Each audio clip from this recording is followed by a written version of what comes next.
তুমি প্রেমিকার পিছনে ঘোরো, 15 বছর বয়স তোমার, 20 বছর 22 বছরের বাইক লাগবে তোমার। তোমার বাবা বিয়ে করা সত্ত্বেও সে তার যৌবন কাটাতে পারেনি তার বউয়ের সাথে, মানে তোমার মায়ের সাথে, তোমার জামা কাপড়ের ব্যবস্থার জন্য। তুমি বুঝো যুবক, তোমার বাবার বয়স এখন 40, সে তোমার মার কাছে আসলে আর অনুভূতি নেই, তার শক্তি কমে গেছে। তুমি বুঝবা না যুবক, 15 বছর বয়সে তুমি যত উত্তেজিত, তোমার বাবা 30 বছর বয়সে এরকম ছিল, সে আসতে পারেনি। তুমি পড়বা বলে, তোমার স্কুলের ফি লাগবে বলে, that much he loves you. তোমার বাবা তোমাকে এত ভালোবাসে। জি, তোমার এই খারাপ বাবাটা যে তোমাকে বাইক নিয়ে দেয়নি, তুমি নষ্টামি করো, মেয়েদের পিছনে করো, মোবাইল রিচার্জ করে দাও মেয়েদের, তোমাকে যে ডেইলি 500 টাকা করে দিতে পারে না।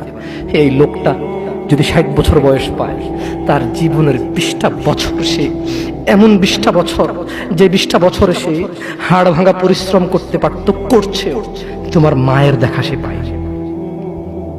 এমন মূল্যবান যৌবন 20টা বছর দিয়েছে, 50 বছর বয়সে দেশে আসছে। তুমি বিয়ে করে বউ নিয়ে আলাদা থাকো, তুমি বিয়ে করে শ্বশুর বাড়িতে যাও। তোমার বাবা দেশে তো আসছে, তার যৌবন আর নেই, তার ওই সুখ স্বাচ্ছন্দ্য আর নেই। তোমার যৌবন তৈরি করেছে তার যৌবন দিয়ে। এই মুহূর্তে কোটি টাকা দিলে কি সে যৌবন কিনতে পারবে?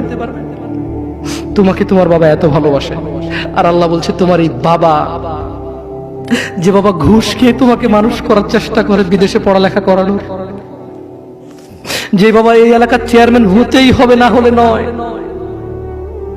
এতগুলো মানুষের দায়িত্ব নিচ্ছে, অথচ সে নিজেও জানে দায়িত্ব পালনে সে ব্যর্থ হবে,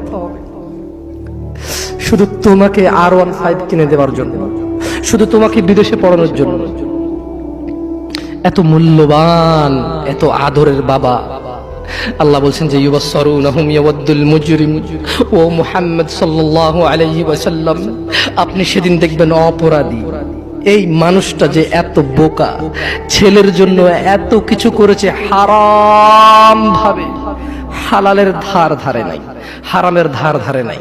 জি, আপনি আপনার ছেলেকে ভালোবাসছেন, শুধুমাত্র অপরাধী হয়ে মৃত্যুবরণ করার কারণে আপনি আল্লাহকে বলেন, ইয়া আল্লাহ, আব্দুল্লাহ রে নাও জাহান্নামে ফেলো, আমাকে ছাড়ো।